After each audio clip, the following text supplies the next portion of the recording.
Hi hello welcome back to Sindhu Gangotri cooking vlogs.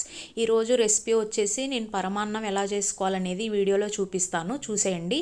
ముందుగా నేను పరమాన్నం చేసుకోవడానికి ఒక కప్పు రైస్ తీసుకున్నాను. బియ్యాన్ని శుభ్రంగా కడిగి ఒక అరగంట సేపు నానబెట్టుకోవాలి.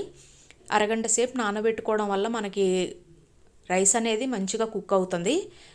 నానబెట్టుకున్న తర్వాత నేను ఒక కప్పు రైస్ తీసుకున్నాను కదా, కప్పు రైస్కి కప్పున్నర బెల్లం వరకు తీసుకున్నాను. మీరు మీ స్వీటు సరిపోయేటట్టుగా, మీ టేస్ట్ సరిపోయేటట్టుగా తీసుకోండి. నేను కప్పున్నర బెల్లం తీసుకొని కొన్ని వాటర్ పోసుకొని ముందు బెల్లాన్ని కరిగించుకోవాలి. స్టవ్ మీద పెట్టి బెల్లాన్ని కరిగించుకుంటున్నాను. తర్వాత ఒక గిన్నె తీసుకొని గిన్నెలో ఒక 1/2 లీటర్ వరకు పాలు పోసుకోవాలి. 1/2 లీటర్ పాలు పోసుకొని అవి మరుగుతున్నప్పుడు మరగనిచ్చుకోవాలి. పక్క మనం బెల్లం కూడా కరుగుతుంది, చూసారు కదా, ఇలా కరిగిపోవాలి. ఇలా కరిగేసినాక స్టవ్ ఆఫ్ చేసుకోండి. లోపల చల్లారుతూ ఉంటుంది.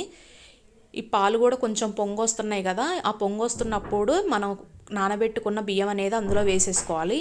అందులో కొంచెం వాటర్ ఉన్నా పర్లేదు, వాటర్తో సహా అందులో వేసేసుకొని బాగా కుక్ చేసుకోవాలి. మనం మీడియం ఫ్లేమ్లో పెట్టుకొని అప్పుడప్పుడు మధ్య మధ్యలో కలుపుకుంటూ కుక్ చేసుకోండి, బాగా కుక్ అవుతుంది. మనకి ఆల్రెడీ బెల్లం వాటర్ కూడా చల్లారి పెట్టుకుంటున్నాం కదా, అవి కూడా చల్లారిపోతాయి. చూసారు కదా, ఇలా బాగా కుక్ అయినాక ఒకసారి చేత్తో మెదిపి చూసుకోండి. రైస్ అనేది మంచి కుక్ అయిపోయింది. ఇలా పాలన్నీ నినిగిపోయి రైస్ కనిపించేటట్టుగా కుక్ చేసుకోండి. ఒకవేళ మనకి కుక్ అవ్వకపోతే కనుక కొంచెం అంతా వాటర్ పోసుకొని లేకపోతే పాలు పోసుకొని కుక్ చేసుకోవచ్చు. ఇప్పుడు చల్లారిపోయిన బెల్లం వాటర్ నేను ఇందులో వేసుకుంటున్నాను. మనం చల్లారి పెట్టుకొని వేసుకుంటే కనుక బెల్లం వాటర్ మనకి పరమాన్నం అనేది ఇరిగిపోకుండా ఉంటుంది.